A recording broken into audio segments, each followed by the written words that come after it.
welcome to our meeting. We've got Steve Cohen waiting here patiently for his part because he's giving the talk tonight, and it's going to be exciting. He's going to have us participating, so we'll get into groups and things like that. We've got a good amount of people. I can see we have 18 people on the screen, so that's really cool. Steve is going to talk about healthy habits through hypnosis.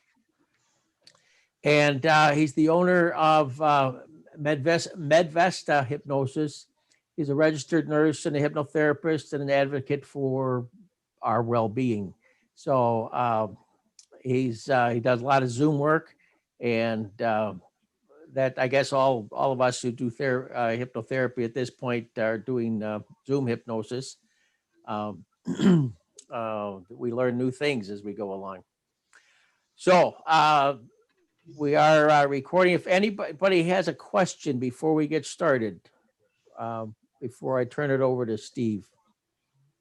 Nobody? Okay, so we'll let it go. Steve will explain everything. And thank you again for coming out and braving the electronics, and your patience for getting in and all that. It's just that, oh, well, we learned. All right, thanks a lot, Steve. Take it away. You know, it was over 25 years ago. I was at a patient's house. I was working as a nurse then and also a hypnotherapist. And it was a young lady who lived near Midway Airport.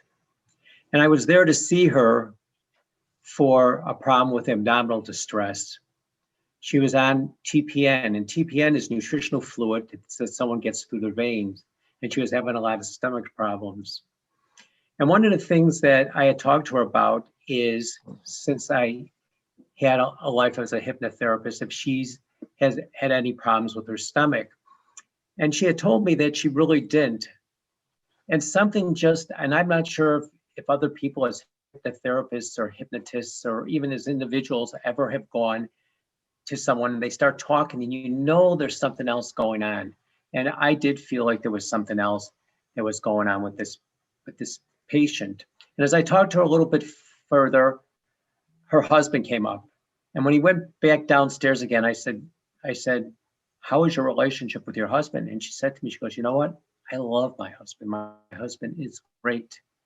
And then after he's walked downstairs, a woman walks upstairs, and it turns out it's her mother-in-law. And the mother-in-law's talking to her. And then she walks downstairs. I said, not her mother-in-law, excuse me, it was her mother. And then her mother walks downstairs, and I said, how's your relationship with your mother? She goes, I love my mother. My mother's great. And I looked at her and I wasn't convinced. So as we talked a little bit further, I went and I said to her, I have to tell you, there's something that just isn't right and I can't figure out what it is. I said, your husband comes up and you tell me you love your husband, and your mother comes up and you love your mother, but something just isn't jiving here. And she said, Steve, I don't know how you could notice this, but I do love my husband more than anything. And I do love my mother more than I can even say. I said, they're both great. And I said, and she said, well, my husband does not like my mother, and my mother does not like my husband. And as it turned out, there were things that were being said in that house and things that were occurring in that house that was really upsetting her. And here I was seeing a patient for stomach problems. She was having problems with her GI. And the reason why I felt was because she was being pulled between two different people in her own home. And, you know, her mother came up when her husband wasn't there, and her husband came up when her mother wasn't there. And that was kind of a sign that there was something going on. One of the things that I did talk to her about, though, while we were visiting is I said, what do you really want in your life? What would really make you happy? And she said to me, what would really make me happy is to have a child. And I said, that sounds great. And she said, I just concentrated on every single day. So when she concentrates on every single day, I went and I thought to myself, I know she's concentrating on this and this is what she wants, but she's also at the same time, she's going through a period of negativity. And during this period of negativity, I wonder how that's going to affect her having a child. And I remember going back to my office. I worked for a big pharmacy, and I remember saying to somebody, this patient of mine, she's being seen by stomach problems, but I know she is going to have problems with the reproductive area. I said, I just know it because she's thinking negatively. And at the same time, she's thinking about something she wants while thinking negative. And sure enough, maybe about 2 years later, I was in Arlington Heights in an office that actually now I think one of our hypnotherapists works at. And I got a call from this patient of mine, and she said, guess what? I moved up into your neighborhood. She had moved into Elgin. I live in Batavia. And I said, well, you're not necessarily in my neighborhood, but you're closer than you were when you were in Midway. And I said, what's going on? And she said, Steve, I got to tell you something. And I'm wondering if you can help me out. And I said, what's going on? And she said, well, I was diagnosed with cancer. And I said, where? And she said, uterine. And all of a sudden the bells just started going off, thinking how the negativity I had thought was going to enter her life actually had. And that's one of the reasons why I decided to talk about healthy habits through hypnosis, because last year we had a little bit of a interesting year, so to speak. And 2021 started out a little bit interesting also. So bear with me one second. Larissa.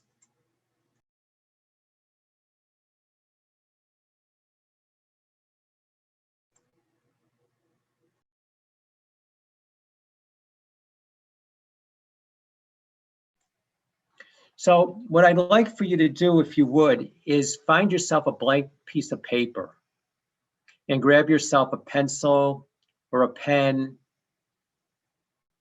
or maybe even a crayon. And what I'd like for you to do is draw your paper into 4 quarters and then number each quarter.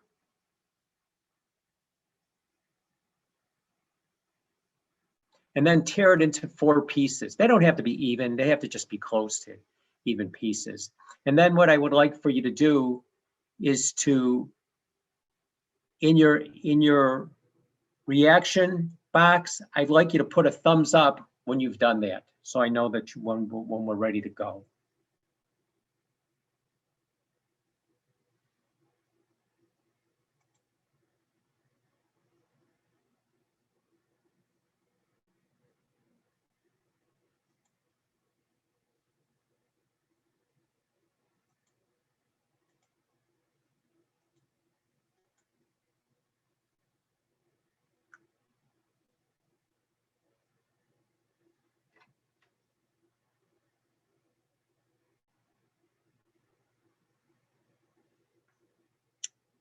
Is there any, okay.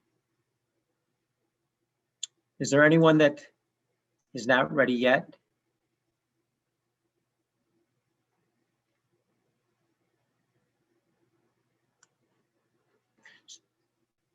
So today you're going to be successful. You're going to create new habits. You'll rid yourself of unhappy behaviors and your feelings of anxiety. And you're going to function as a happier person today.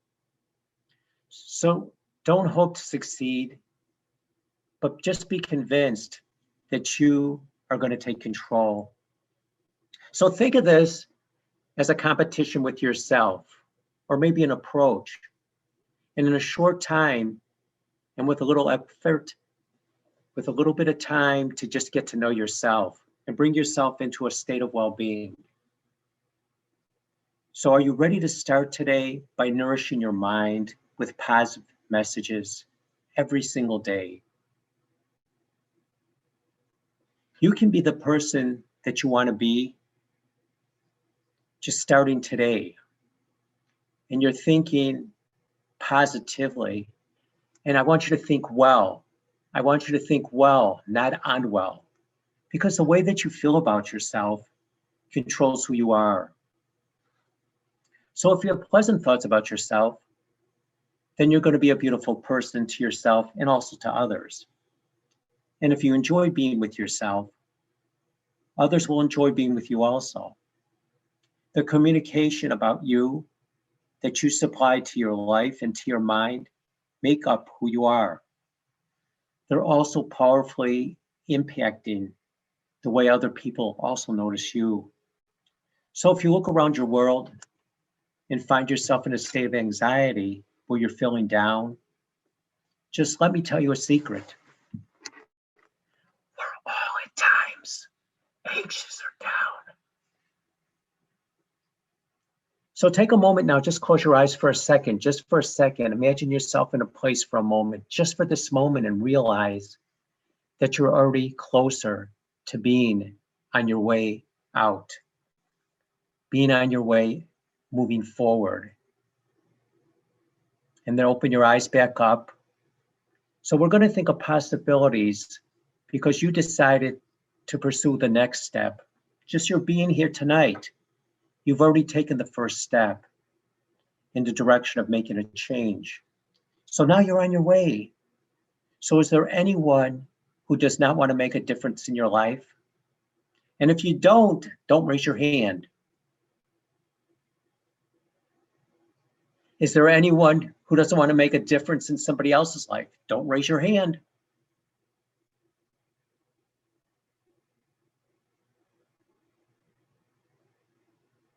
So are you ready to promise yourself at this moment to persuade yourself even more powerfully? So here's what we're going to do. You are going to create a contract with yourself. You have those 4 pieces of paper. Take the piece of paper with number 1 on it. Create a contract with yourself, and you're going to write on that piece of paper and use it every single day. You can also use a diary if you have that. Just put your contract in the front of your diary if you have that. So this is what I'd like for you to write in the front or on that piece of paper. I will enjoy this competition from this day forward. I will enjoy this competition with myself from this day forward. And under that sentence, write today's date and sign your name to that. And just keep that piece of paper on your bedside or under your blankets with you, or even on your mirror in your bathroom, or any place that you're going to see it in the morning and before you go to sleep. This is a reminder of what you've promised yourself. We want this to stick with you like glue, attached to you, joined to you, committed daily. Whether you feel like it, this is only one way that you're going to get the results that you want. Just rely on your drive to make a change, not on your feelings. So give me a thumbs up when you're done.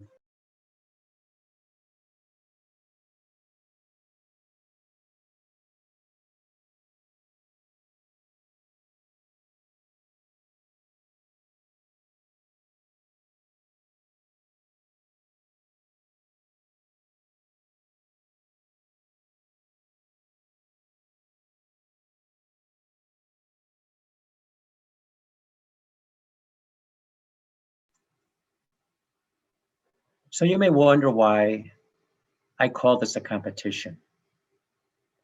This is a competition with yourself, to assist yourself, to compete against yourself. And when many people try to assist themselves outside of a competition, they find that it doesn't work nearly as well. It doesn't work nearly as fast, or it's not as effective. So the reason I call it a competition, in a competition, you have to have strategy and make choices for your improvement. So when I have my clients come in, they'll tell me that they don't have the time, that they don't have the inspiration, that they don't have the vigor to plan what they must do, and in what sequence they must do that. So they say, what am I supposed to do first? Which ones are the most significant for me? And frequently, they discover it's difficult to recognize what the next step is.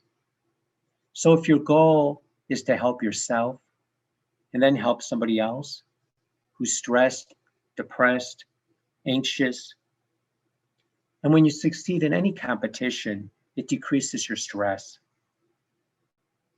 and increases your outcomes even faster and more effectively than attempting to strategize just by yourself on what to do next.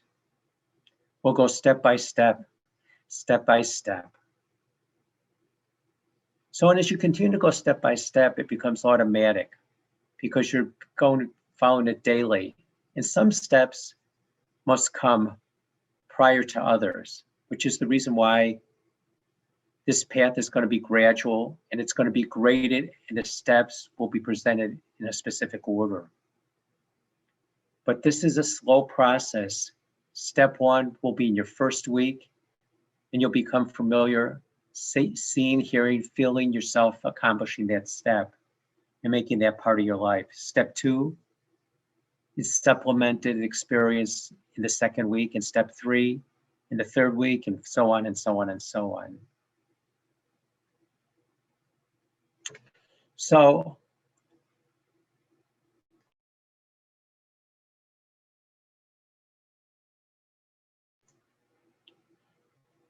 So everybody sees, does everybody see this? Man falls off a 120-foot ladder, walks away unharmed.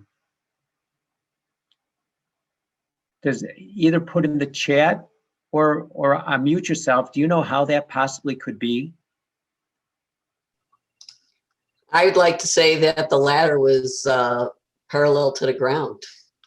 That's one way, good. And that's perfect because that's a way that just shows how people look differently on what seems to be obvious. Anyone else? He didn't land on, he landed on something that protected him from being harmed. Good, there's another one, perfect. Anyone else? Well, He got the first wrong. He didn't fall. Perfect. Stepped off at the top step. Right. Excellent. Because that's exactly what I'm showing here is sometimes we see something that we think is occurring and we can take it out of context and not understand it.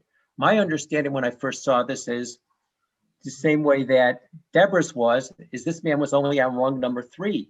Even though he was on the 120-foot ladder and he fell off, he wasn't that high up. Although some of us could fall off the 3rd rung and get injured anyway. So, okay, bear with me 1 second.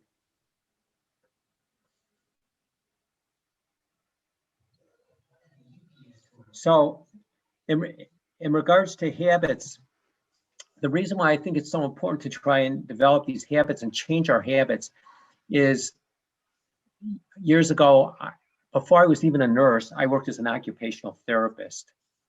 And one of the things I was asked to do is to go to the south side of the city, and I was to help somebody who, it was a police officer who was actually shot. And he was shot in the head. And what was interesting is when they told me that it was somebody who was shot in the head, I was expecting somebody who was in bed, but this man wasn't. He would sit every day and just sit around his house. And one of the things that I was responsible for was to see if I could get him out of his house. And what we did is every single day we did one thing and we just kept repeating it. So initially what I did is I had him walk out his front door with me, and then we walk back in. So every day that I would see him, we would walk out the door and walk back in. Then we would walk down his front sidewalk and then we'd walk back in. And before you knew it, he started walking more independently by himself. But what we did is people would say, well, how could that be? Because he didn't even have a thinking process. But what happens is when we create habits, they become automatic. And the amazing thing that happened with this man is one day I was on my way to his house and I had taught him to walk around the block. And his wife calls me up and says, you know, have you seen Louis? And I'm like, I haven't even been in a house yet. She goes, he's not at the house. It's empty. So I said, don't do anything. I was on my way to the house and I said, you go around this side of the block and I'll go around the other side of the block. And maybe he's just walking around the block and you've just missed seeing him walk around the block. And what actually happened is on the other side of the block, there were people who were trimming the trees. And a tree branch, maybe a branch only about this big, had fallen across the sidewalk. And he was so used to developing that habit that that branch broke his habit. It broke what he was able to do, and he stopped. And so he was sitting there with his feet just walking in place, not able to cross a little branch because he had developed a habit that became so strong that any deviance in it caused him to not be able to follow up and follow up with that. So the thing that I'm really big on is creating the habits for people. So what about if you take another step and you don't give your steps away? And if you notice that it's stuff for you to take a new step, then you just move slowly. So you take one new step every week. And it actually does not imply that you cannot help yourself, but you could take 2 weeks to do that, just to go to that next level. So if you notice, there's 2 challenging things that I need you to do. So I want you to just prove to yourself that this competition with yourself works. Working daily, being easy with yourself, and just relaxing. What you're going to really like about this, it only takes a few minutes to do this every single day. And a few minutes each day to think differently about yourself and differently about the world that's surrounding you. So what would happen if you changed your attitude? And all you really need is to just think positive messages about yourself right into that brain of yours a few times a day. So it doesn't take great effort. It doesn't take a lot of time. So if I showed you an investment plan where you put in a penny and every year you got another $1, how many pennies would you be willing to invest with me? You are making an investment in your future. You're creating a better life for yourself. And I know that you can do that because I've seen other people do it. This includes eating healthy, exercising. That means just moving and learning how to relax. A healthy diet, exercise, just finding yourself in moments of relaxation. Healthy body is a healthy mind. And if you have a healthy mind and you have a healthy body, it's so much easier to achieve the goals within your life. So like a brick of the building where you build a beautiful house and you become a beautiful person. So you just have to ask yourself, are you ready to start today? So the first thing I'm doing is asking you to move, to follow your path, even before you embark on it. So I'm not asking you to go on a diet, but what I want you to do is to just eat a balanced diet. A balanced diet is good for your mind and it's good for your body. You are what you eat. And when you eat what's the best for your physical requirements and your taste, you feel better in a shorter time. And when you feel better physically, it just gives you more energy. And more energy gives you more willpower, and it helps you to motivate yourself. Finding the time daily to exercise with a healthy diet. So 20 minutes is good, but if you see yourself saying, I don't have 20 minutes, or I can't, the last time I even moved for 20 minutes, just start by exercising 2 minutes a day. And the next day you go 3 minutes, and the next day 4 minutes. So increase it until you get to 20 minutes each day. But you don't have to stop at 20 minutes a day. You can go up to a half hour because that's a good goal. So with movement and exercise, it's a critical part of your mental and physical well-being. And relaxation allows you to direct your thoughts, your feelings. And just like exercising, relaxation should also be practiced daily.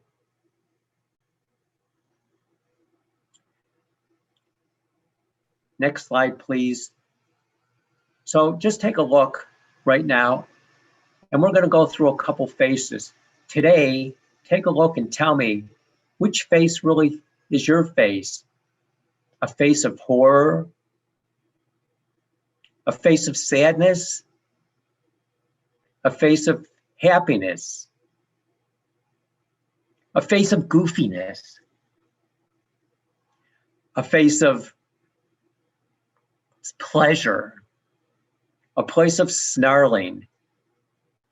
Just think of where you are today.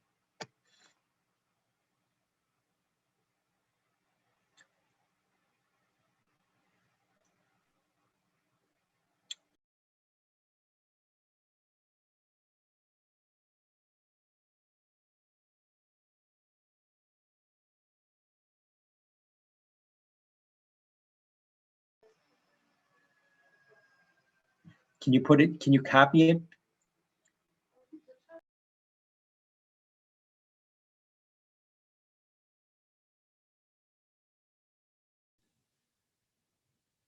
Steve, you keep getting muted.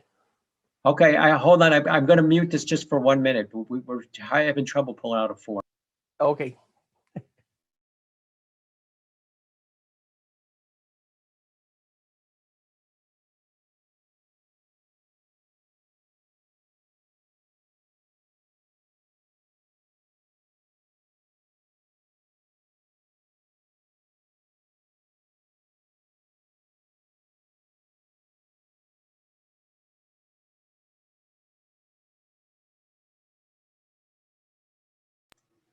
We need to take a minute for station identification.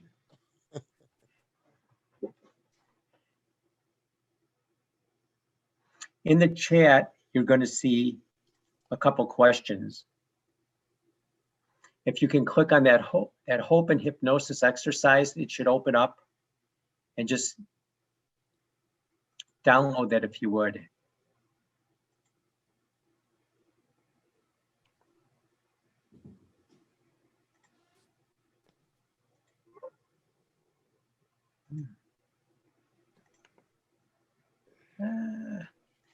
Why does that not download?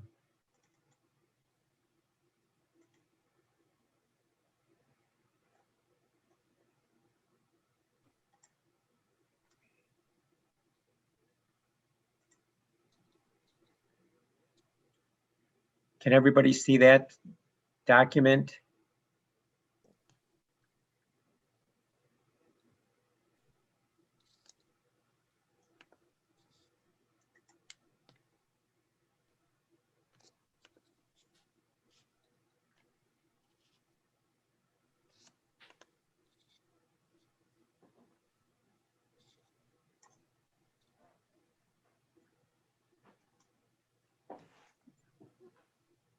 Everybody's everybody- supposed to open it up, right? Yeah, is everybody able to open it up?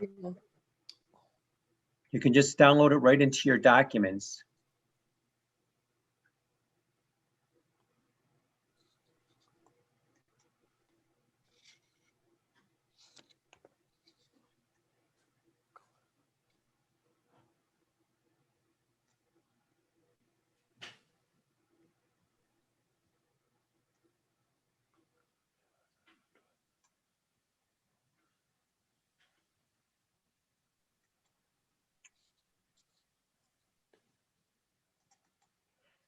So what we're going to do is, I just want you to, if you would, just shout out your favorite color.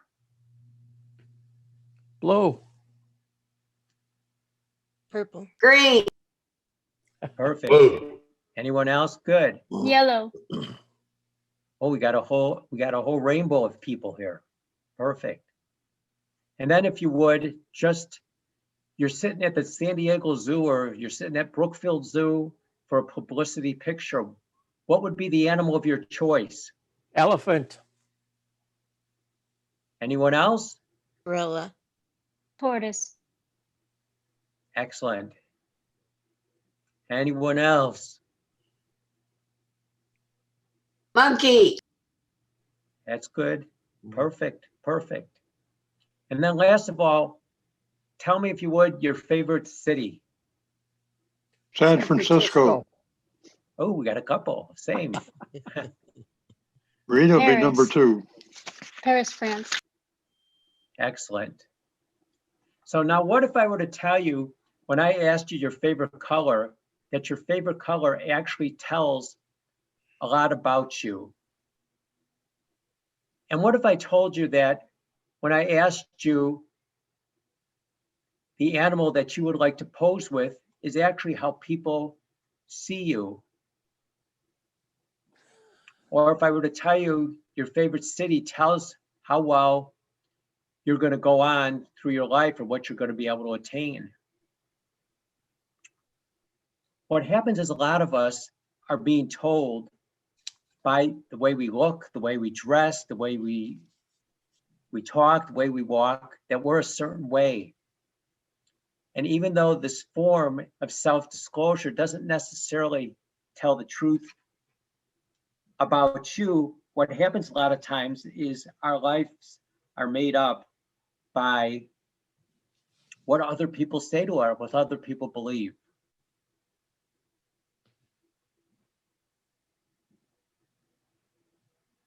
So did you know that people who feel down and anxious are inclined to think negatively? So I wonder if they reflect negative thoughts because they feel down or anxious. Are they anxious and down because they think negative? What do you think? I don't imagine negative thoughts are the entire cause of feeling of anxiety or feeling down, but it's an important factor. Constant negative thoughts are destructive on how we think and how others see us. In practically any circumstance, we can decide to help or hinder ourselves. You are what you imagine yourself to be.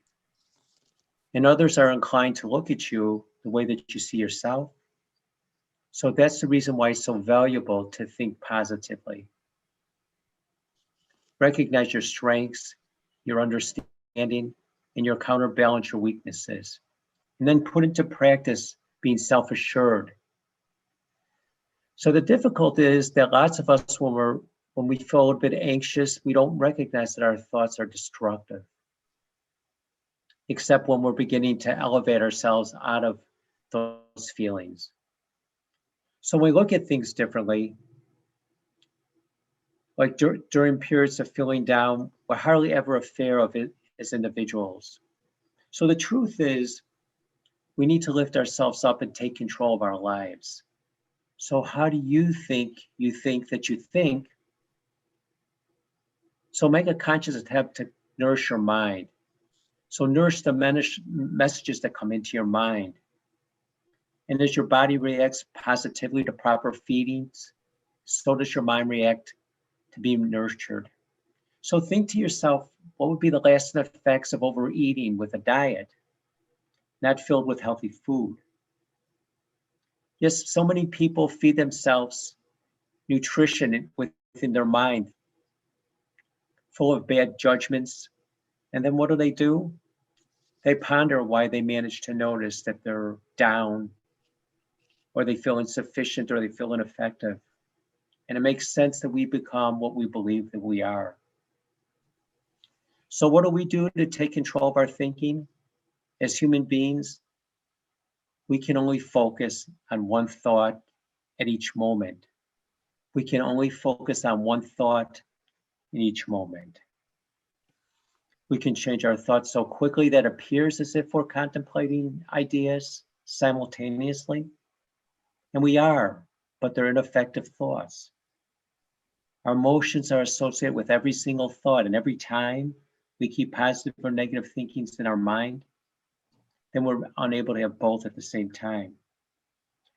We are beings of habits, and habits are the reason that we rapidly get used to a specific way of accomplishing things, a particular manner of acting and reacting. We create habits of thought by following what we're believing on a thought-by-thought foundation. A habit can be formed amazingly fast, sometimes within 2 to 3 weeks, and we're inclined to think of ourselves and our lives in a specific manner. Our thoughts just go along with our traditional path that we do day in and day out.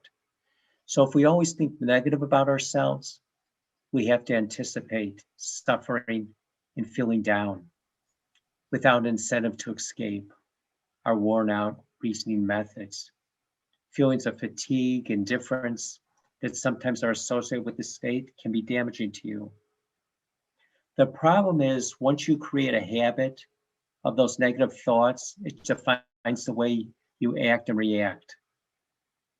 The impact of numerous small judgments, though they may appear to be non-consequential, is a thing that affects your health. So a daily dose of toxicity is sufficient to pull anyone down. Have you ever heard somebody say, I'm not going to walk. It would not benefit me. I will not enjoy it. I'm amazed that anyone is even nice to me. If I'm allowed to do this, I'm going to make a mistake. I'm unable to do it. I'm ugly. Why would he ask me out?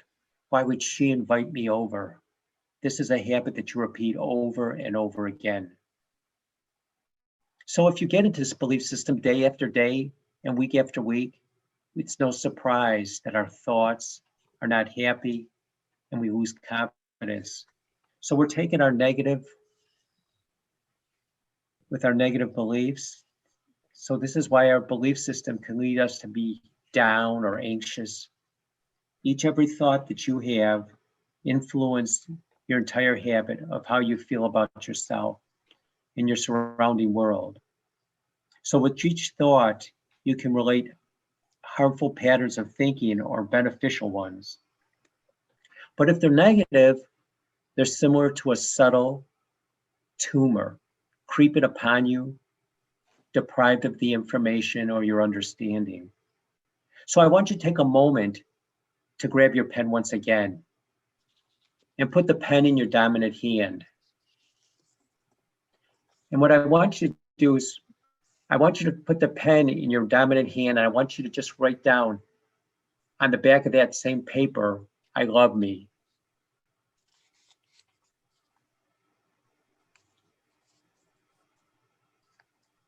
And then after you do that, I'd like you to take your non-dominant hand and write the same thing over again.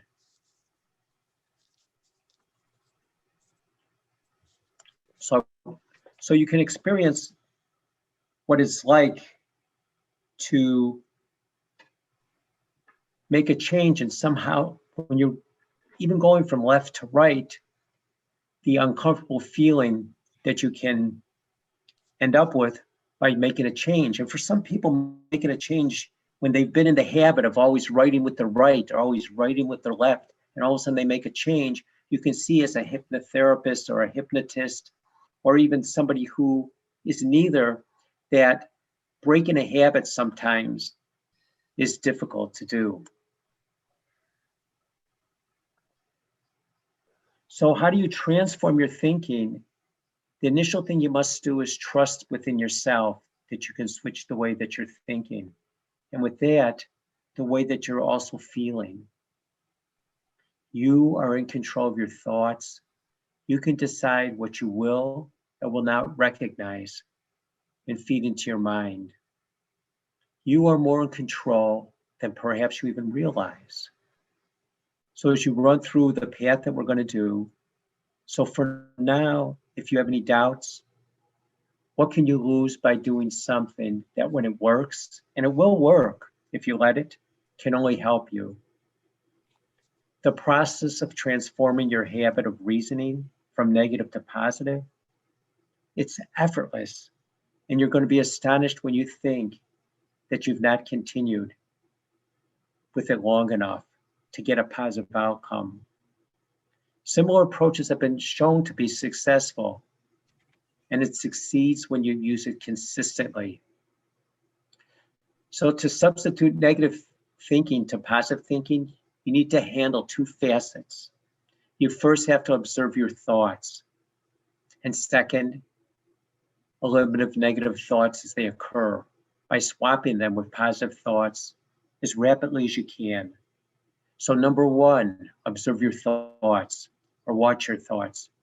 Develop how you respond to circumstances, people, demands, the climate outside, whatever it is. So every moment you find yourself consuming a negative thought, just take a breath in and just recognize what's happening. And take a look at that specific thought and then question yourself. Why did I think this way? Was there a justification for thinking this way? And then you must just trust in yourself that you can switch the way that you're thinking. And with that, the way that you're feeling. You are in control of your thoughts. You can decide what you will or will not recognize and feed into your mind. You're more in control than you perhaps realize. And from now on, if you doubt yourself, what can you lose by doing something that, when it works? And again, it will work, will only help you.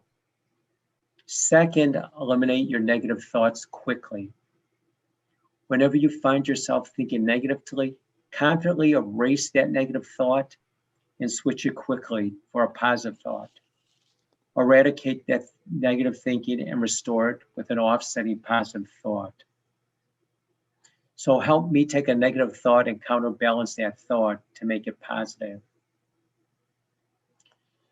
So what I'm asking you to do is, and what I had started to do when I was actually a teenager, because I believed everything bad ever always happened to me. I go out with people and I would just say to them, you know what, everything bad happens to you. And you know what was interesting is everything bad did happen to me. And people were astounded how bad things could happen for one person. They're like, how do you acquire that? You know, it takes a lot of effort. And you know what, it did take a lot of effort to do that because I believed it. I was developing that habit of believing that everything negative happened. So the thing for making a habit change or making a change for this year that's coming in is to, whenever you have a negative thought, is to immediately stop that thought, realize where's that thought coming from and is it really true? And many of the times you'll find out that it's not. It's just a habit that you've built up that every time you're in a similar situation, you react in a specific way. So you now have 3 pieces of paper left. And what I'd like you to do is I would like you to take the paper that's number 2, and I want you to turn all the papers over so all the numbers are on the back of each of the remaining 3 sheets of paper.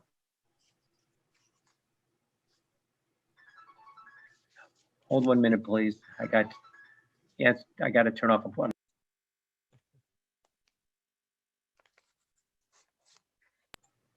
So what I want you to do is turn the one that says number 2. Find the one that says number 2 on it. And what I'd like for you to do is take that sheet that has number 2 on it. I want you to write something that you feel you're ineffective of doing, or something that you're unsuccessful with. So take the one that says number 2 on it and write something that you're ineffective or unsuccessful.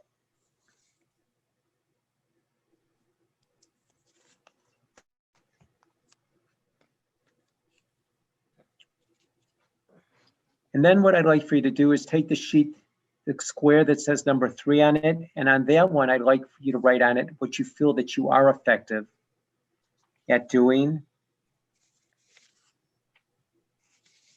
or something that you're successful at.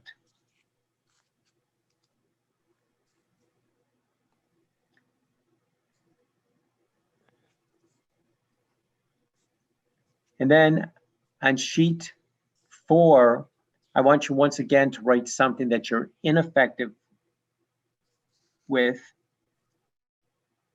or you're not successful with doing.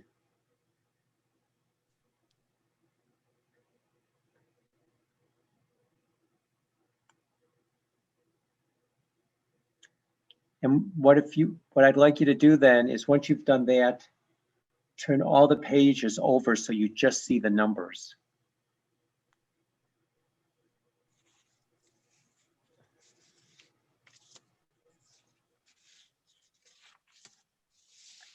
And when you see the numbers, just put them side by side. And then I want you to keep the numbers so you can read them, but I want you to just shuffle those numbers. It doesn't have to be 2, 3, 4. It could be 3, 2, 4. It could be 4, 3, 2. Any order that you have.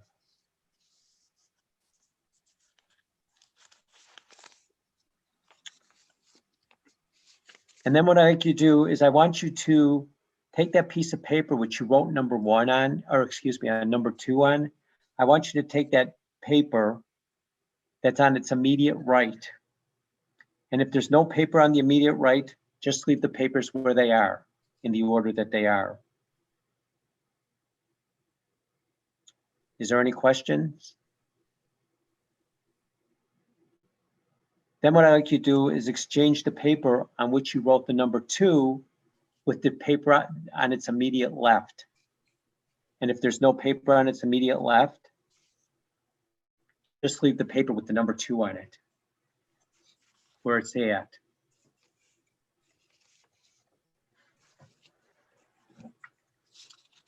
Then what I'd like you to do is to exchange the paper on which you wrote the number 4 on it and exchange it with the paper that's on the immediate right of that one. And if there's no paper on the immediate right, just leave the paper there with the number 4 on it. So now you've mixed up all the papers.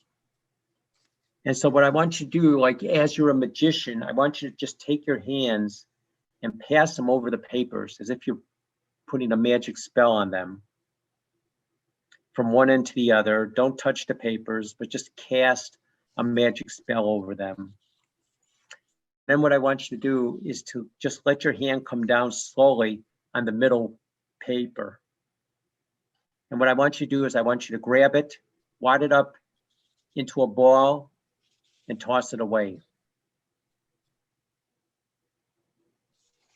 And so then you should have 2 pieces of paper remaining. And with the 2 pieces of paper remaining, just take your hands and move them over like you're putting a magic spell on over them. And take your hand and put it on the piece of paper that's on the right.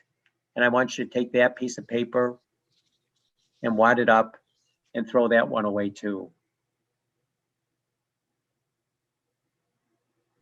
So here it's just congratulations, because you've actually left the one piece of paper open to the things that you should be concentrating on this year. This should be the part that you feel you're effective, that you're going to be rewarded with. That's the positive thing that you need to do. So what you want to do when you develop a habit is, and I do this with my clients and I also do this with my patients, is to look at your positive affirmation or what it is that you want to do before you go to sleep, and also when you wake up. What happens is when you go to sleep, you go more into your conscious mind. So during the day, we're all multitasking and we're using our conscious mind to work. So when you're thinking, I need to do this, and the next thing you know, you're saying, oh, you know what, I forgot I have to do that. And then all of a sudden it's like, oh, you know what, I've got to go do that. Your mind really doesn't focus on the one thing that you want. But when you go to sleep at night, the last thing that I always tell my clients to do is to focus on the thing that they want. Read the expectation, the goal of what it is they want, and then just put it to the side. I also will have them sometimes take a little book that's blank, because what will happen is many of the people that I work with will wake up in the middle of the night and they'll remember something and they'll say, oh, you know what, I'm going to remember this. This is really important and I'm going to work on it in the morning. And then they wake up in the morning and they can't remember what it is specifically that they were working on. So sometimes when I tell people if they have a diary or a piece of paper to write on, that you can just keep it right at your bedside. So when you wake up in the middle of the night and that great thought comes to you, or how you're going to achieve that goal or get past something, you'll have it written down when you wake up in the morning. And then in the morning, the first thing that I have people focus on is what they've written. So they start their day out with the goal that they want to create. And usually, as I said before, in less than a month, usually within a few weeks, people are starting to notice a difference. And during the first week, if you continue to work on your habit, just give yourself a few times each day to focus on it, especially in the morning and before you go to sleep. You'll notice that you create a habit that will help you make a change.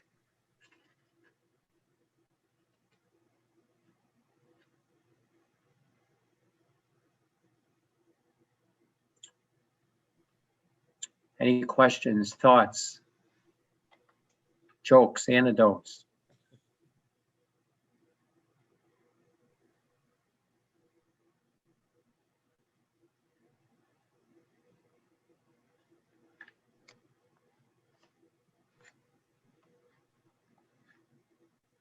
Hey, Steve, I have a question. Sure, please. What if some of your strengths are your weaknesses? And please give me an example, if you can give me one. I can be outspoken sometimes, and it can get me into trouble. I speak my mind, and yet later on I wish I wouldn't have said that, because it wasn't appropriate, but at the time you feel that it's appropriate, so I have a tendency of speaking my mind, especially these Right. days. And so I feel that sometimes my strengths, speaking up for my beliefs, can make me appear weak. I don't know. What do you think? I think that what I would concentrate on is I would concentrate on continuing to speak up on what you think is right. Because if you're saying what it is that's right, then it's right. But you could also say, I want to speak up for what is right, what I believe in, and eliminate any inappropriate thoughts that may be keeping me from moving forward. I don't want to say holding you back. I want to say moving forward. It's so interesting the way the subconscious mind works. And I don't, it's because I've had a lot of people who continuously work on that. And one day they say to me, you know what? I've noticed a change. I don't know, how it happened. So I'll give you an example of somebody just out of even hypnosis. I had somebody who once had chemotherapy, and she said to me that she loves coffee. And she said, every day that I drink coffee, it tastes like tin. I can't stand drinking coffee, but I love coffee. And one day, and it took, for her, it was 3 months later, she called me up and she said, you know what? I had a great cup of coffee this morning. This process sometimes comes so slowly that it will change. I think what you need to do is I would still write that you want to remain vocal, because that's a positive thing. And as you said, you believe it's positive, but at the same time, you want to be vocal, but you don't want to be inappropriate, or you want to be vocal and you want to be appropriate. And just let the change come through your subconscious mind. And when I have a client come in or I have a patient come in, that's what I usually will tell them to do, is write it out, what it is that you want, not what you don't want, but what it is that you want. And just watch the change happen, because it will. I think for me, it's like you're being your authentic self. And, and I believe it came from a very early age to be self-reliant and to be able to move forward Otherwise, you become this shrinking violet and you have other issues because of that. Right. So we all have our personality traits. And I always felt that, being honest, speaking my truth, and, a lot of people can't accept that so easily because everybody has their own agenda, right? I keep But, popping in yeah. and out, sorry. So anyway, I think it's an inbuilt thing, that personality trait that's enabled me to move forward in my life, is to speak my truth and not fear the repercussions of other people. But at the same time, it's like, oh, maybe I shouldn't have said that. We're always second guessing ourselves. Well, yeah, but in that instant, though, if somebody takes offense at something that you say honestly, if you start off with,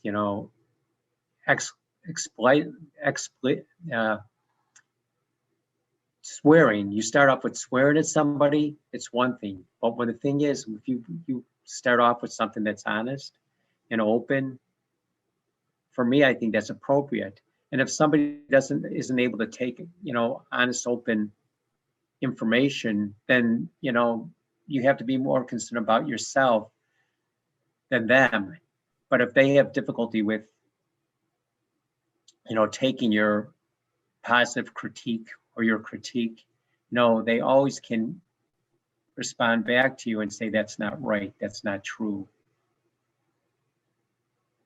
So, And yes, and I respect, what they feel. That's Right. fine with me. I respect that that's how you feel. right. And I think you can always say to somebody, and what's your thoughts on that? So that way you give them the chance to respond back to you.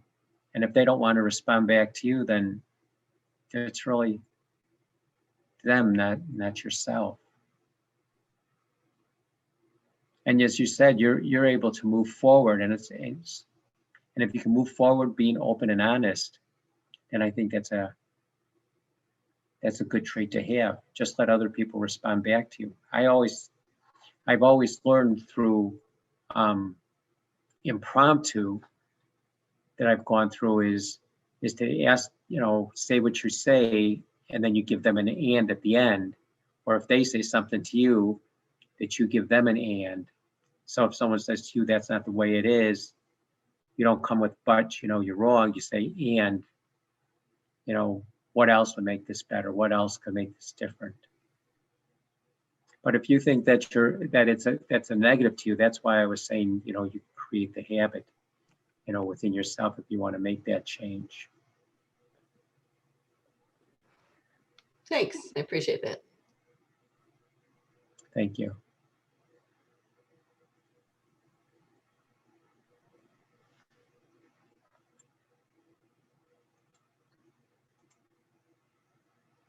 Next.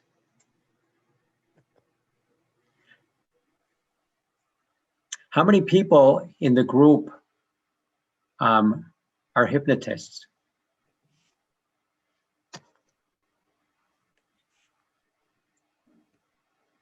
I'll tell you what, if you could put it in the chat, because I can't see everybody's hand. You can give a thumbs up, or you can say I am.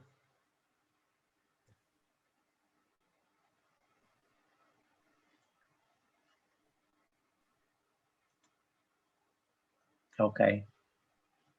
1, 2, 3, 4, 5. Oh, 4. Okay.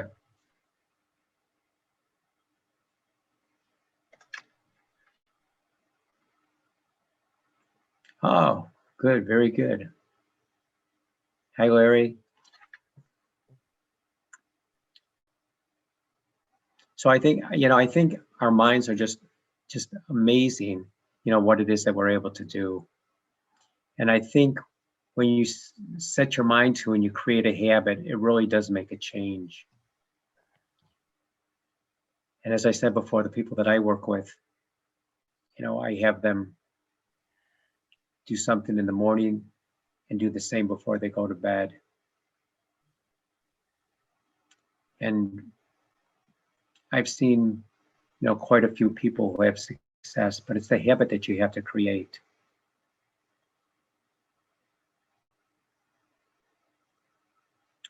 Mr. Don, anything that you want to add?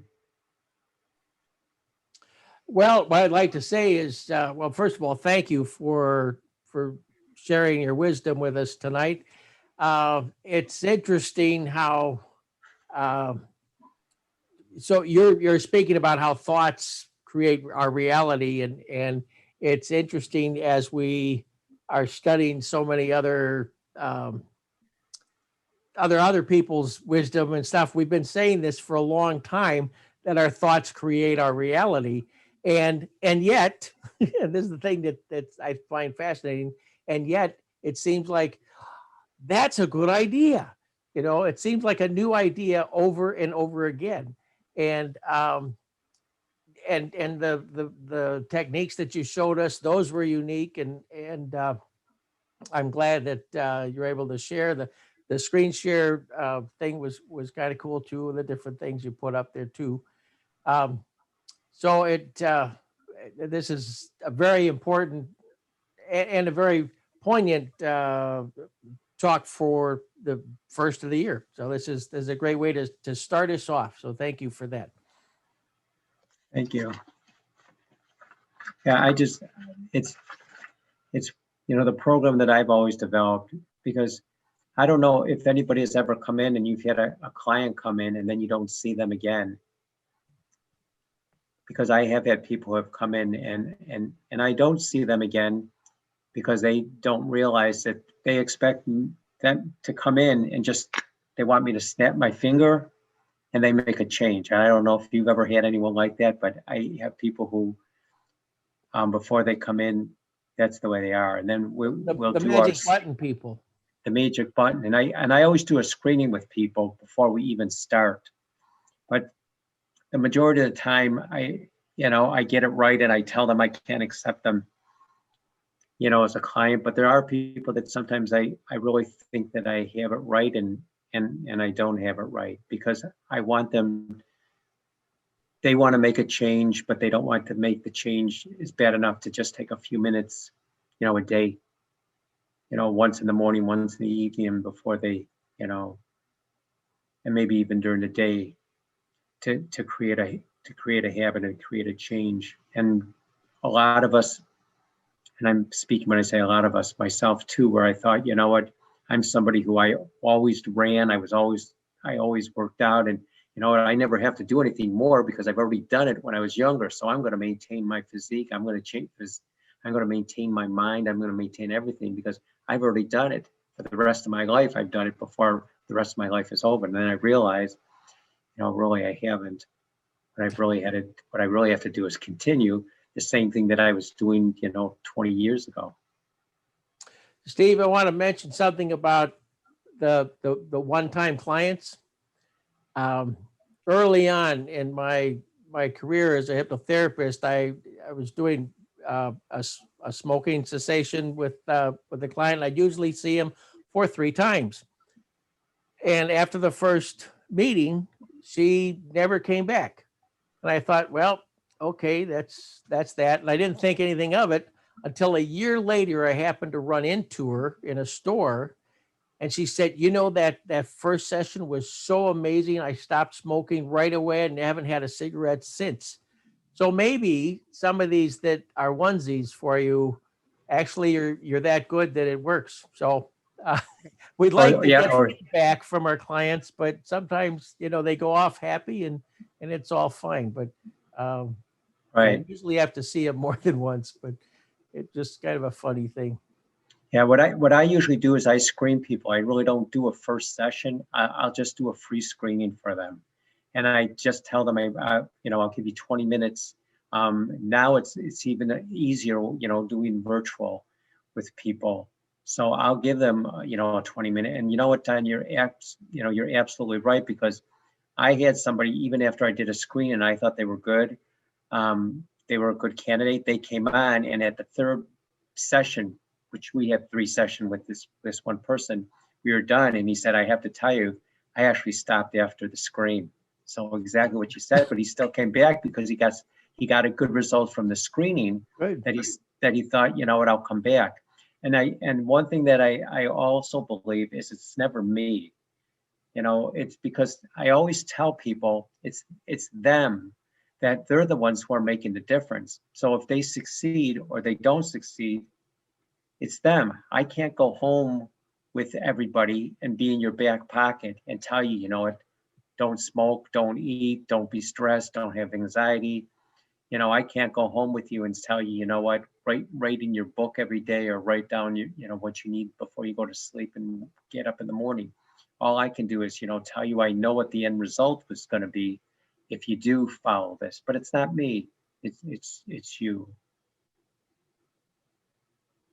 Everybody is on their own path. And if they want to Right. participate, then you could work with them. Right.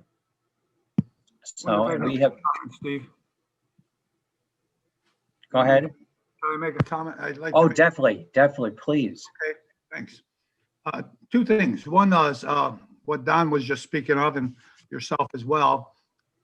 I've learned this, well, I think we do an injustice to the client by seeing them only once.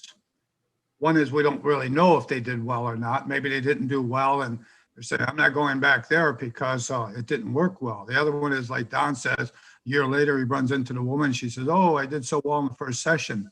I never push a session. I've never said you have to come back. What I do is I recommend, I say the first time you don't know me, I don't know you, you don't know what to tell me, I don't know what to ask you. So we're going to get to know each other. And if you quit smoking this first time, that's great. But remember, you've been smoking for many years and we don't expect to do it in an hour or two. So I still want to see you a second time so I could hear feedback from you. Now I know you and you know me, you know what I'm going to do, you know what to experience. Now I've got a second session. And if I speak to the person, I say, and if you come back a third session, now we have bonded. I have many clients, I don't want to say many, let's say 20%. I have 25% who've been seeing me over 20 years. And it's not because they don't get it right. It's because we never really fulfill all of our consciousness. I wish I could be so perfect that I'm perfect. But the real issue is, can I use help? Of course I can. Can that client who comes in one time use help? Why is it a client could go to a massage therapist every month and they go to a hypnotist once? So two things, as I say, injustice to the client. And if you double your income, see them twice. Now you've doubled your income. So it's a no-brainer to me to communicate to a person to come back. And I don't think there's an injustice in having them come back. I think it's a positive. I think it's a real positive. And again, I've never told a client to come back. You know, sitting right on this screen are many people who've come to see me multiple times. And I never said to them, make sure, look at Fern Schultz over here. I've known Fern Schultz for 50 years. And I've hypnotized her as many times, but I never said to her, I want to see you again in a week. Have I, Fern? No, Okay. I just come back on my own. Yeah, that's right. And so it's not that I want to disagree with you guys, but my philosophy is they really need to see more than once. And Larry, you know what? I have to tell you, I agree with you also. I never tell a person to come back every even once. And the reason why I don't do it, and you know, is when someone comes into my office. So I'm going to use smoking as an example. If somebody comes to my office, their problem isn't smoking most of the time. There's something else that's going on in their life. So we're not always working on just getting them to quit smoking. We're working on getting them to decrease their stress. I mean, I have people who come into my office and they want to say they want to quit smoking, and we do a session, or maybe we do 2 sessions, and all of a sudden they say to me, you know what, Steve, I got to tell you, you know, there's this guy at work who really just bugs the hell out of me, and I don't even notice he's at work anymore. Why is that? And I can't explain it to them, but I know because they started using, you know, their own. I'm trying to teach them also self-hypnosis also, but they're actually learning a new skill. So the skill always isn't stopping smoking, losing weight, decreasing stress. I mean, I have people who come back later and all of a sudden they find out, you know what, Steve, I have problems with, I have a lady now, I think it's called ruminating, where she goes and she swallows and then before she even swallows, she brings all the food back up again. And she's like, I can't figure it out, but she originally came to me for something else. So I believe sometimes when someone comes to you for something that you may think is minor, you know, or something that's an everyday, that there's also sometimes something going on that you need to reinforce or figure out what that is. So I totally agree with you. But I sometimes will push people just to say, you know what, I want you to learn to do that, but I really also want to teach you how to do some self-hypnosis, which will not only help you with what it is we're working with here, but in another area. And then I also have people make their own self-hypnosis audios, which I do with them in the office. So they are able to listen to themselves, because I think it's so important to listen to yourself, because it doesn't matter what anybody ever says to me. I never pay attention to what anyone says. I just do what I listen to, and I always listen to me. So anyway, that's a long answer for a long response for what you had said. But I love exactly what you say, because I know you have people who have been seeing you for years and years and years. So I know they have to be impressed with what you do, and I know they have to be getting a positive reaction from what it is that you do, which I think is great. Well, like Larry says, that there's for a lot of people, there's always, you know, one more thing to work on, and we're all always fine tuning ourselves. And so if we can help our clients in that way to help them do whatever they want to do better. And like Steve, you were saying that somebody comes in for one thing and then you find out there's another thing that needs to be taken care of first. I've had clients that say, this is what I want to do, but then we really, you know, in our pre-talk, we find out, well, we kind of need to clear this up before we can get to this other thing. You know? Right. So it's and not to milk anybody, because that, you know, we don't want to do that, but we want to offer our services to help our clients be better. So when they come into our office, they walk out feeling better than when they came in, and that's each time. And that's my goal always. Right. And that's why a lot of times too, I refer out to people, you know, to other hypnotists, because the thing is, I want to make sure, like, if I know somebody who I think Larry is good with, you know, I'm like, you know, that's really not sometimes the person's just not my style. And I'm like, you know what, I know somebody in Chicago, and I have somebody in Don, you know, I've sometimes called you up saying I have somebody, you know, what do you think of this? Is this someone, here's his name, you know, or if I have a number, I'll give that, you know, but I'm so into, you know, I want to make sure that I stay within my own specialty, and my own specialty is what feels appropriate to me, you know. But if I have somebody who I was thinking, you know what, when you talk, you sound to me like Larry Garrett, I will say, you know what, I know somebody named Larry Garrett that really I think you would resonate with. And then I give out the names of the people, because I can't work with everybody. I just don't have sometimes I don't have the demeanor that I resonate with those people. And that's why I refer out, you know, to people too. I agree. I agree. Sorry. Yeah, no. And that's why, you know what, I love being with people who are hypnotists, because you get to see what other people do. And even, you know, Larry, I've seen you keynote a couple times, and I'm just like, I'm always taking notes of those people who keynote, because I'm thinking, wow, there's another way to look at, you know, what it is that I do. But then it makes me say, you know what, I know that person's style, and that's the right person to, you know, I may have someone who just came in the office. I'll say, you know what, I know you came in the office, but I have someone who's going to, you know, do better than I am, who, you know, just, you know, give him a call, give her a call, because they would really, you'd get a better result than the result that, you know, you would have working with me. I wanted to compliment you on tonight. I apologize. I kept losing my signal on my computer. It says I wasn't having strong enough, but I want to compliment your work, because you see, there's an example, Steve. I could not do what you do. One is, I don't think I've ever done a presentation with a PowerPoint, except one when I was going to show photos of where I had been. And that wasn't a PowerPoint, you know, it was just photos. And the other one is that is my mind doesn't work in that kind of structure. Like you said earlier, I don't listen to what they're saying. I'm listening to what I'm feeling about what they're saying. Right. And so, again, as you've mentioned, there are some people that I don't want to deal with, and I could deal with almost anybody. I often say the love I feel for everybody, I say, if you love your enemy, you don't have any. But I just know that some people will grind me a little bit, a little gritty.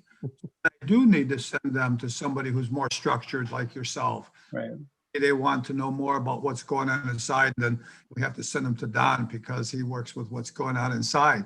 You know, I used to, but now that's not my style. So my style now is I'm doing a piece of art. And I listen to this client and they like trees and they like grass and they got like flowers, and I put it all together and they say, oh, you forgot water. Well, you didn't tell me water, you know, so we can't always be accurate, but if we listen carefully as an artist, we do what works best for us. Right.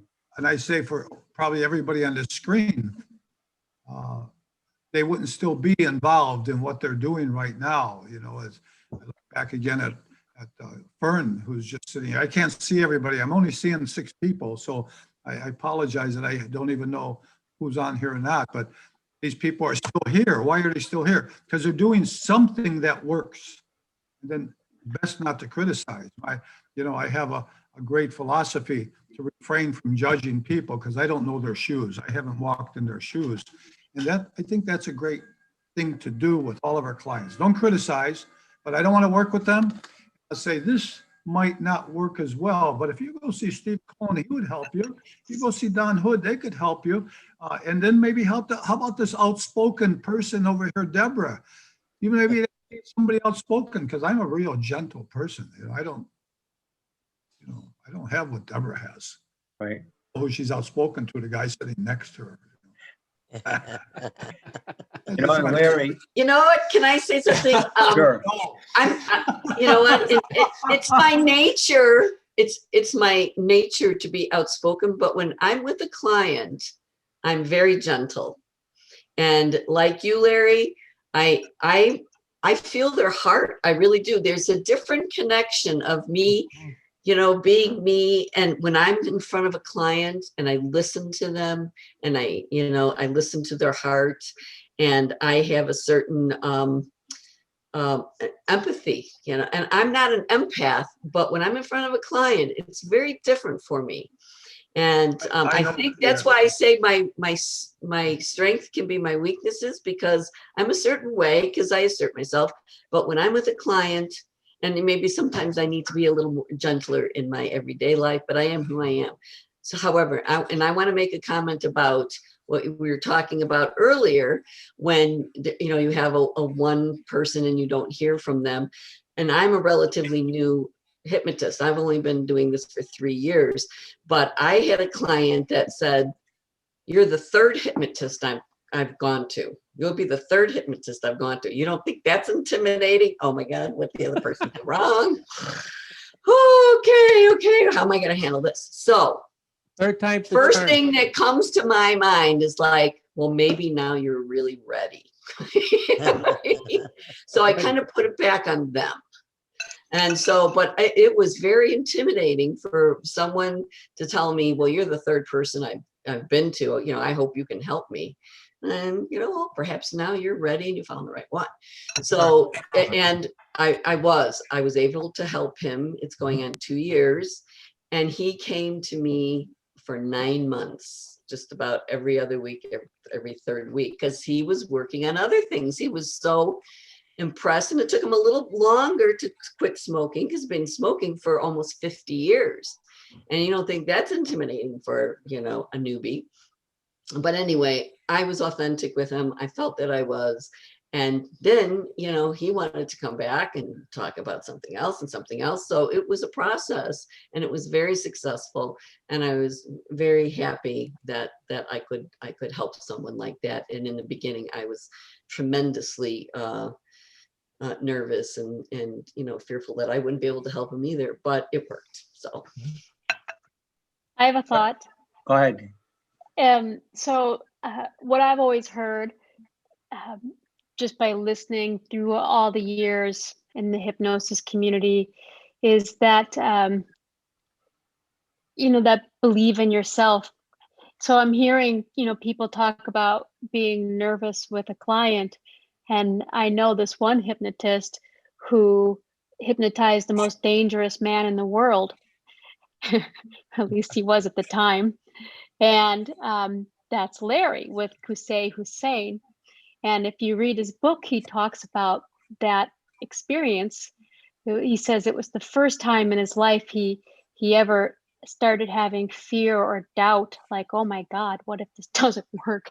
Here he is in Iraq of all places, and with this guy, and he never ever really entertained those thoughts. So he couldn't entertain those thoughts at all. He had to just say no. I mean, and imagine, so if I'm with somebody and I start having those thoughts, I'm like, well, believe me, this is nothing, so I just choose, I suppose it's choosing the thought to believe that, yeah, I definitely have something to offer, and just go with it. That's And all I got. I want to add something to Roberta also, and to Deborah. I come from the healthcare field, and I cannot tell you how many people will come into a doctor's office that it's been their third doctor or their fifth doctor, because you know what? They want the answer. They want to be healed. They want to be changed. So they'll go from doctor and doctor, and sometimes they will do. So the first two people that your smoker might have gone to, they might have done nothing regarding their own smoking. They might have just said, you know what, I'm going to let the hypnotist take care of me. And maybe when they came in to see you, Deborah, they just said, you know what, maybe this is time to change.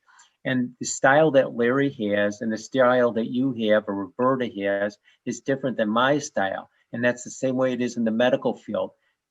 Doctors, you could have 3 rheumatologists, but they do not treat the same way.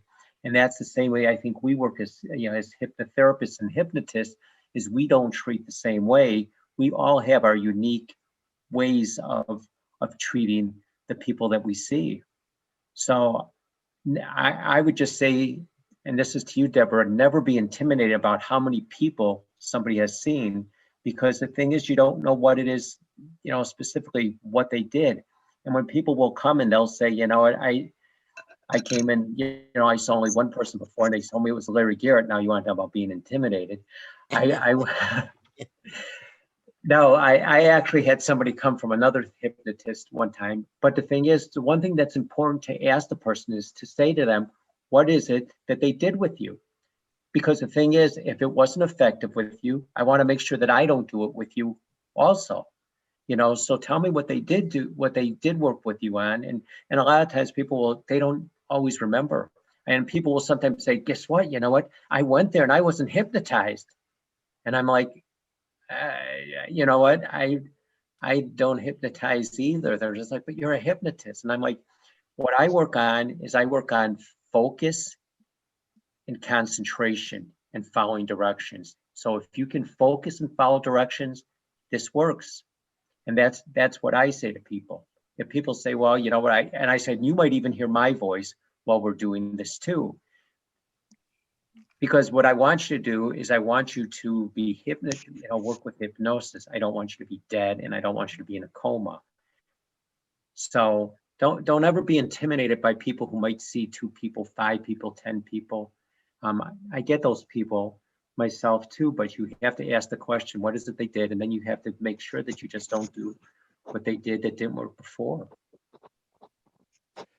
The other thing too, I want to add to this, what Steve said exactly correct here, but also it's a matchup between you and the client, or the client and you. And sometimes it's a good matchup and sometimes it's not. If they, like somebody came to me and he had a real issue with people that looked like Santa Claus, then we couldn't work any further. We'd have to say, I'd have to send him to Steve or Larry or somebody. But it's a matchup for each of us with our clients, and it's a relationship, and getting that relationship is what we do when we do the intake or the screening. We realize that yes, it's going to be a good relationship and we can move forward. And like Deborah with the person, the third time person, she helped that person move forward, where the other two, they weren't a good matchup. It was like she was the right one at the right time. So it's all a relationship. Everything is a relationship with people. So, Right, and I think it's also intent. Larry, didn't you one time talk on intent, and your intentions, having good intentions and having success also? yes. Yeah, I think the word intent to me, and I have spoken, yes, to answer your Yeah, question. maybe it's not the word. Maybe that's not the word you use. It was, Okay. because Okay. the word intent has resonated in my mind for many years since I read my favorite book, Kinship with All Life. And the author speaks about how all living things communicate with intent, and especially humans. So we don't need to hear words. And we think about thoughts are things, yeah, but they're not big. Emotions are strong, yeah, but they're not big. But when you have an intent, it's closed up. It's as though it has happened. And I think of two words we use in our society. You and your partner go and look at a place and you say, oh, I'll hang my picture there, I'll put my TV there. That's intent to purchase. And that's a legal issue. But plus, I believe spiritually, they're going to acquire the mortgage without any difficulty because they've created it. There's an intent, they've manifested it. The other intent is the intent to kill will put you in jail as though you've killed somebody, but you didn't kill anybody. So that word intent, not only sociologically speaking, is strong, but spiritually speaking, ooh. So what's your intent? My intent is that every client that comes to my door is satisfied in some way, even if I say, go see somebody else. They need to be satisfied that I've done what I needed to do. And we have a funny story. Some of you know Sally, who works with me for many years, and she already knows if I don't hypnotize a person, I don't charge them. I could spend an hour with them with that pre-talk, and I decide that this isn't for them. And I remember a man I rejected last. He was a very high-end, high roller trader. And he says, well, nobody's ever told me no before. Well, today somebody told you no, I can't hypnotize you. So you're going to have to go somewhere else. And then when he walked out, he wanted to pay. And Sally said, no, Larry's rule is if he doesn't hypnotize you, he doesn't charge you. Well, I want to pay. And she says, I'm not going to take it.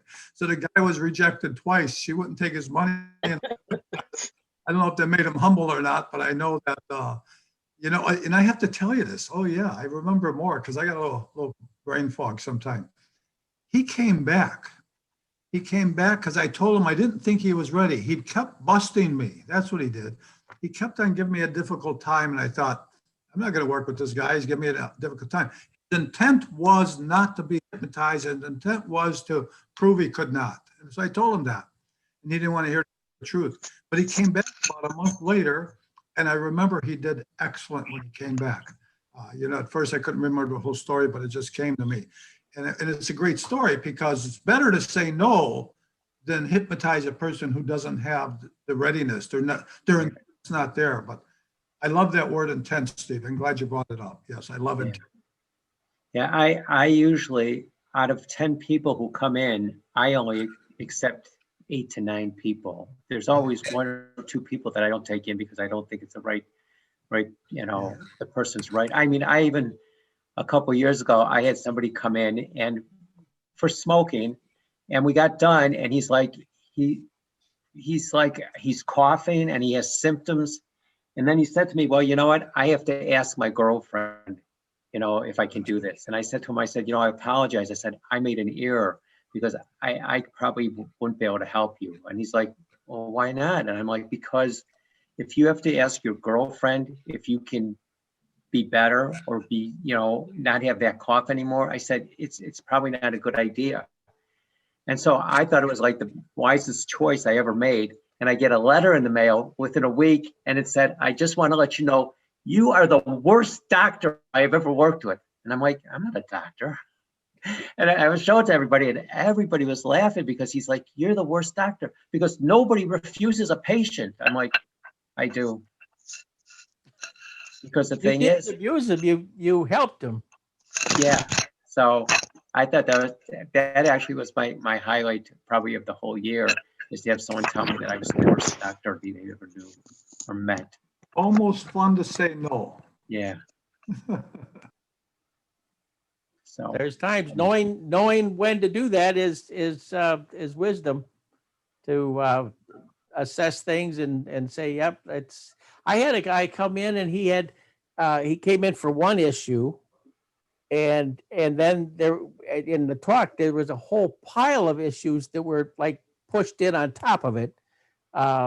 He got his whole company got restructured, so it was like a new job.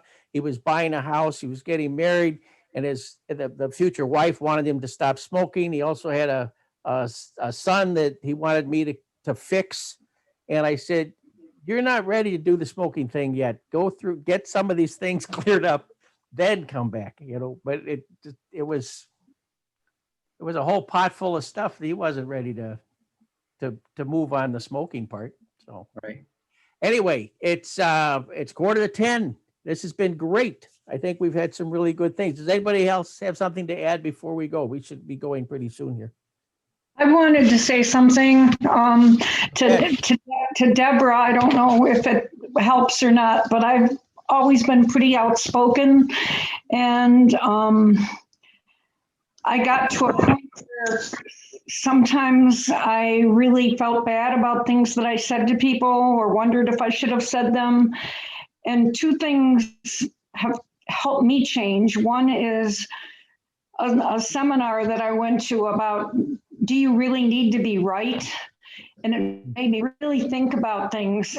Did I really need to be right? And then also, and that I wanted to dialogue actually more with people than worrying if I was right or not.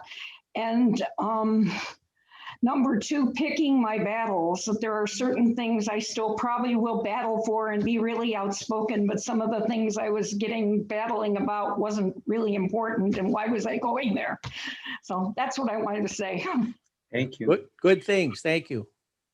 Yeah, thanks. I get that. I do get that. And yeah, you do have to choose your battles and what you want. You put your energy on and what you don't. So I am still learning, and I love this group because I learned so much from everybody. So thanks. I couldn't tell who was speaking, but I would like to make a comment.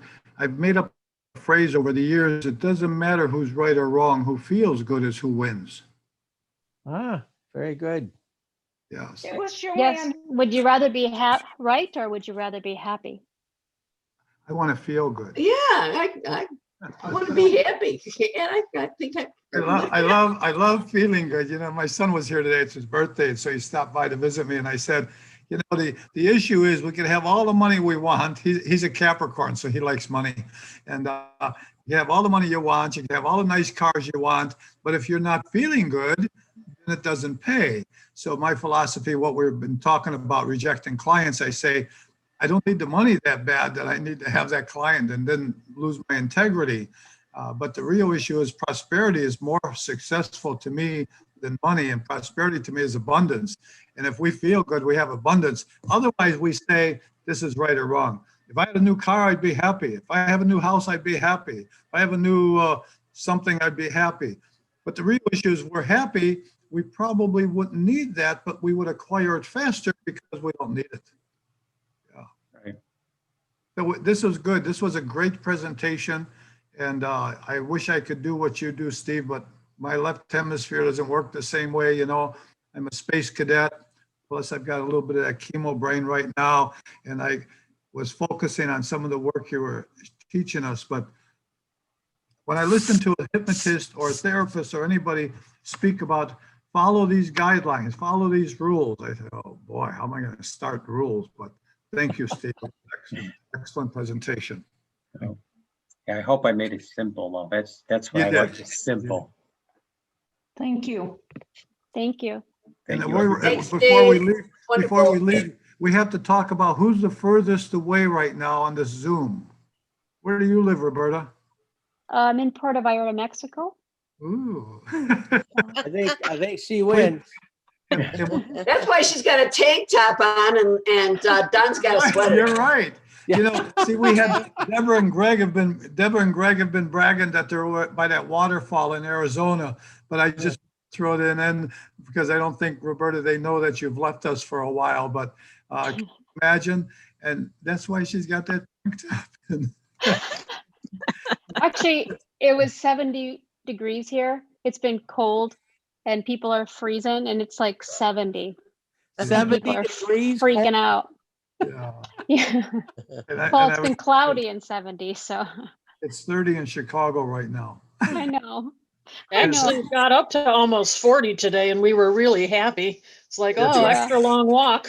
That's right. Yeah, no, I don't believe for a second that we're cold here. But on the Facebook forums, where the people chat about, their people are, where do I get a coat? Where could I buy a space heater? Because if you're not getting sun and it's, 65 degrees, it's 60 degrees now. I mean, that's cold for here. And people aren't equipped for it. They're not ready for it. And they're not acclimated for it either. So, but It's no, still it's not sunny at the Chicago. tower. Yeah. Yeah, Don, aren't you warm in that sweater? I am. It's so hot. You can close. Oh, well, thank you so much for everybody coming Thank and you, joining everyone. us. Good crowd, good information shared all around. And thank you, Steve, for your great wisdom and how you work. It's really good. And I think what you've got up on the screen right now, success, is a good word for our first meeting of the second Tuesday Hypnosis Group. And we're going to meet again next month. What time are we meeting? Tuesday, second Tuesday? Second Tuesday. Second Tuesday. I will make sure everybody gets in, and thank you for your patience and all of that. So, okay, take care. Thank Love Thank you you. guys. Thank Bye, you. everybody. Great Bye-bye. presentation, Steve. Thank you. I Thank you, appreciate it. Steve. Thanks for coming. Thanks, everyone.